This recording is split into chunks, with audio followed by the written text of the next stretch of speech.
বাংলার আবেদনকে গুরুত্ব দিল জাতীয় সংস্থা। 23শে জানুয়ারি নেতাজি সুভাষচন্দ্র বসুর জন্মদিন এবং সরস্বতী পুজো, তাই ওই দিন জয়েন্ট মেন পরীক্ষার দিন বদলের আর্জি জানানো হয়েছিল রাজ্য সরকারের তরফে। তাতে সাড়া দিয়ে 23শে জানুয়ারি পরীক্ষার দিন বদলের সায় দিল জাতীয় পরীক্ষা নিয়ামক সংস্থা বা এনটিএ। তবে পরিবর্তিত দিন এখনো জানানো হয়নি। পরে দিনক্ষণ ঘোষণা করা হবে সংস্থার তরফে।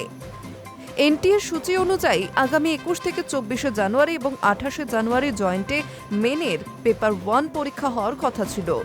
29শে জানুয়ারি হবে পেপার 2 পরীক্ষা। বিই টেকের জন্য পেপার 1 পরীক্ষা দুধাপে হওয়ার কথা ছিল।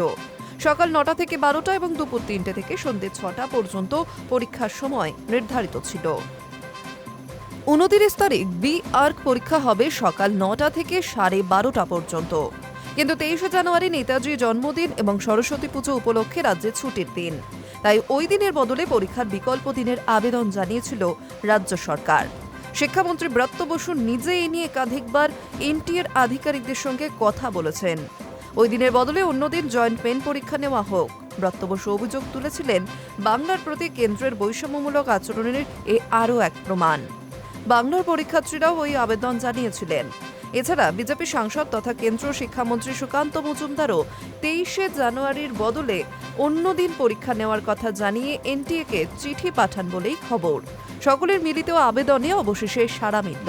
বৃহস্পতিবার এক্স হ্যান্ডেলে পোস্ট করে ন্যাশনাল টেস্টিং এজেন্সি জানিয়েছে, 23শে জানুয়ারি বঙ্গে জয়েন্ট মেন পরীক্ষা পিছিয়ে দেওয়া হয়েছে। 23শে জানুয়ারির বদলে অন্য কোনো দিন পরীক্ষা হবে, তবে সেই দিন এখনো ঠিক হয়নি। এনটিএর ওয়েবসাইটে পরে নতুন সূচি ঘোষণা করা হবে। তবে বাংলার আবেদনকে গুরুত্ব দিয়ে জাতীয় পরীক্ষা নিয়ামক সংস্থার এই দিন বদলের সিদ্ধান্তকে স্বাগত জানিয়েছেন পরীক্ষার্থীরা। High News network.